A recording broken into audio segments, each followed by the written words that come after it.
Today we are going to cover Class 8 Science Chapter 2 Microorganisms Friend and Foe. You have seen several kinds of plants and animals. However, there are other living organisms around us which we normally cannot see. These are called microorganisms or microbes. For example, you might have observed that during the rainy season, moist bread gets spoiled and its surface gets covered with grayish white patch.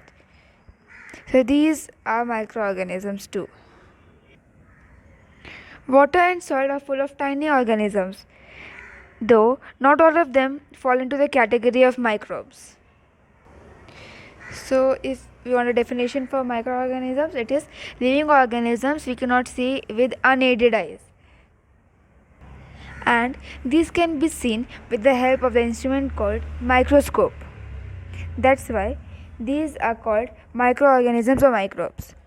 Microorganisms are classified into four major groups. These groups are fungi, algae, bacteria, and protozoa. Viruses are also microscopic but are different from other microorganisms. They, however, reproduce only inside the cells of the host organism, which can be a plant, the animal, or bacterium. Cold, influenza, or flu, and most coughs are caused by viruses. Serious diseases like polio and chickenpox are also caused by viruses. So it is like 3 C's and PI. 3 C's are cold, cough, chickenpox, P is polio, I is influenza, and these are caused by viruses. Diseases like dysentery and malaria are caused by protozoa or protozoans. It can be written as MPD. Malaria and dysentery are caused by protozoa. And lastly, diseases like tuberculosis and typhoid are caused due to bacteria, or they are known as bacterial diseases.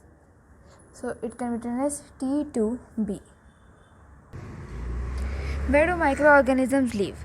Microorganisms may be single celled like bacteria, some algae, and protozoa, or multicellular, such as many algae and fungi. They live in all types of environment, ranging from ice cold to hot spring and marshy land to deserts. They are also found inside the bodies of animals, including humans. Some microorganisms grow on other organisms while others exist freely. Microorganisms play an important role in our lives. Some of them are beneficial in many ways, whereas others are harmful and cause diseases. So now we'll come to know about them. Microorganisms are used for various purposes. They are used in preparation of curd, bread, cake, and microorganisms have been used for the production of alcohol since ages. They are also used in cleaning up of the environment. For example, organic waste, vegetable peels, remains of animals, feces, etc. are broken down into harmless and usable substances. Bacteria are also used in preparation of medicines.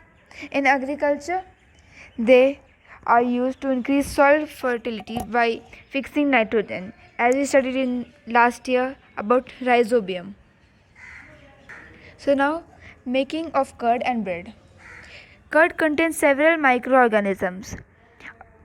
Of these, bacterium lactobacillus promotes the formation of curd. It multiplies in the milk and converts it into curd. Bacteria are also involved in making of cheese, pickles, and many other food items. An important ingredient of rava, idlis, and bhatures is curd. Bacteria and yeast are also helpful for fermentation of rice, idli, and dosa batters. So now we know that yeast reproduces rapidly and produces carbon dioxide during respiration. Bubbles of the gas fill the dough and increase its volume.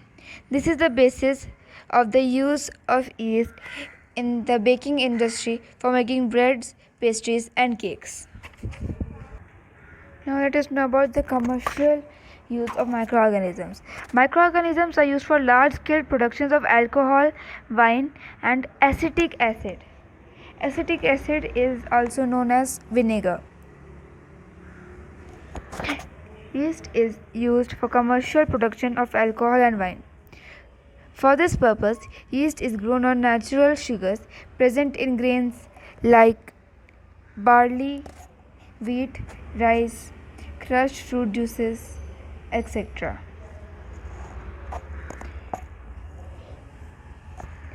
This is the smell of alcohol as sugar has been converted into alcohol by yeast. The process of conversion of sugar into alcohol is known as fermentation. Louis Pasteur discovered fermentation in 1857. Next is medicinal use of microorganisms. Whenever we fall ill, the doctor may give us some antibiotic tablets, capsules, or injections, such as of penicillin. The source of these medicines is microorganisms. These medicines kill or stop the growth of disease-causing microorganisms. Such medicines are called antibiotics. These days, number of antibiotics are being produced from bacteria and fungi. For example, we know streptomycin. These are made from fungi and bacteria. The antibodies are manufactured by growing specific microorganisms and are used to cure a variety of diseases. Antibiotics are even mixed with the feed of livestock and poultry to check microbial infection in animals. They are also used to control many plant diseases. Also, it is important to remember that antibiotics should be taken only on the advice of a qualified doctor. Also, you must complete the course prescribed by the doctor. If you take antibiotics when not needed or in wrong doses, it may make the drug less effective when you might need it in future. Also, antibiotics taken unnecessarily may kill the beneficial bacteria in the body. Antibiotics, however, are not effective against cold and flu as these are caused by viruses. In 1929, Alexander Fleming was working on a culture of disease-causing bacteria. Suddenly, he found that spores of a little green mold in one of his culture plates. He observed that the presence of mold prevented the growth of bacteria. In fact, it also killed many of these bacteria. From this, the mold penicillin was prepared. Now we move to the next topic, which is vaccine. When a disease-carrying microbe enters our body, the body produces antibodies to fight the invader. The body also remembers how to fight the microbe if it enters again. The antibodies remain in the body and we are protected from the disease-causing microbes forever. This is how a vaccine works. Several diseases including cholera, tuberculosis, smallpox and hepatitis can be prevented by vaccination.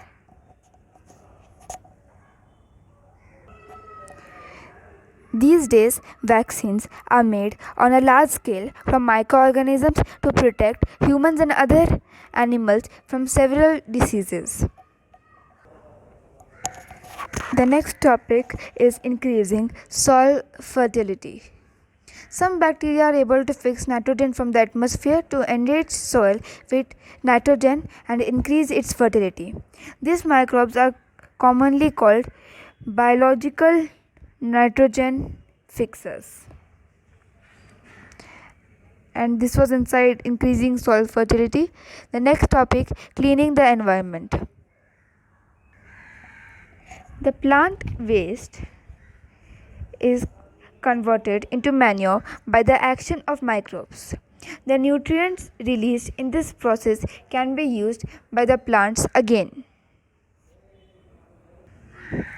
You often see large amounts of dead organic matter in the form of decaying plants and some dead animals on the ground. You find that they disappear after some time. This is because the microorganisms decomposed dead organic waste of plants and animals, converting them into simple substances.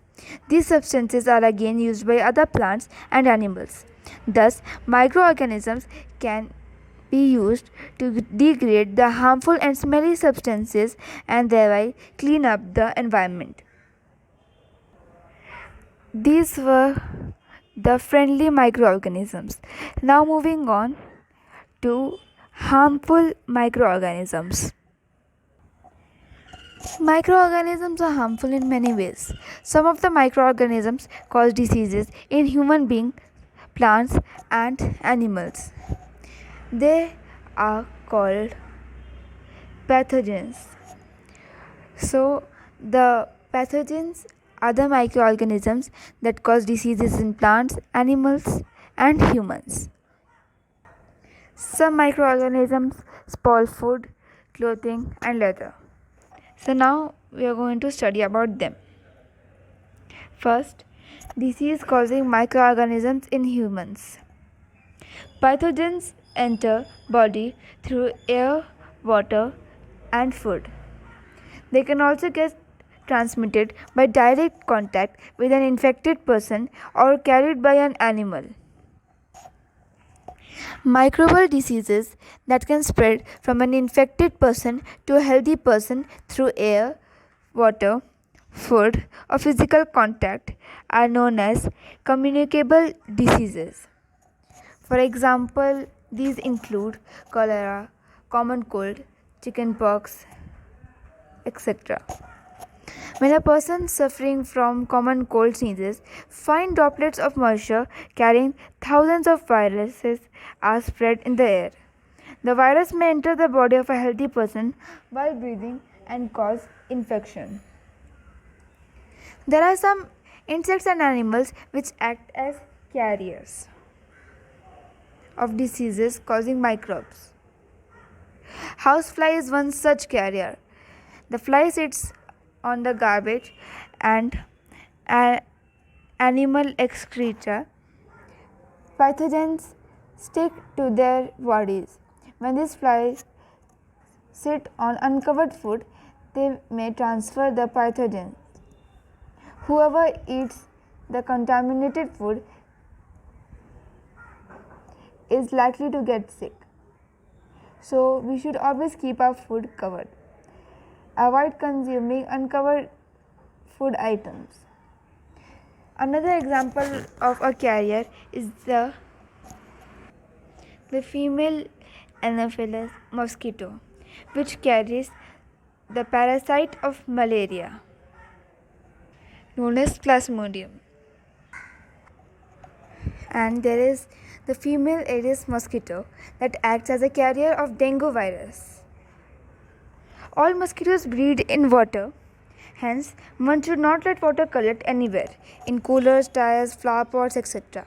By keeping the surroundings clean and dry, we can prevent mosquitoes from breeding.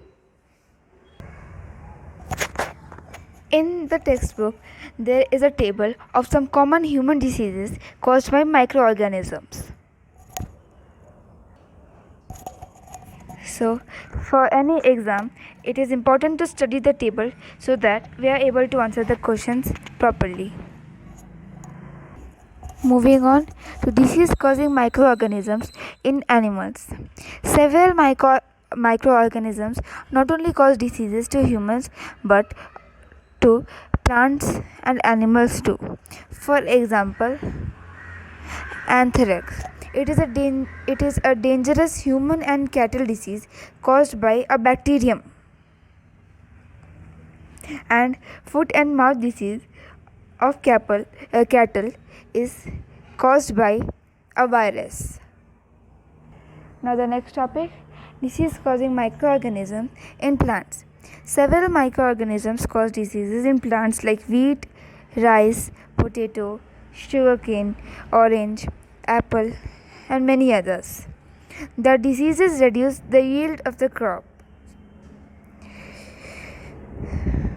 They can be controlled by using certain chemicals which kill the microbes. So there is a table in the textbook for some common plant diseases caused by microorganisms that can be studied too. Moving on, food poisoning. Food poisoning could be due to the consumption of food spoiled by some microorganisms. Microorganisms that grow on our food sometimes produce toxic substances. These make the food poisonous, causing serious illness and even death. So, it is very important that we preserve food to prevent it from being spoiled. So, with this, the next topic is food preservation. In chapter 1, we had learned about the methods used to preserve and store food grains. So now we are going to know how to preserve the foods. First, there is chemical method.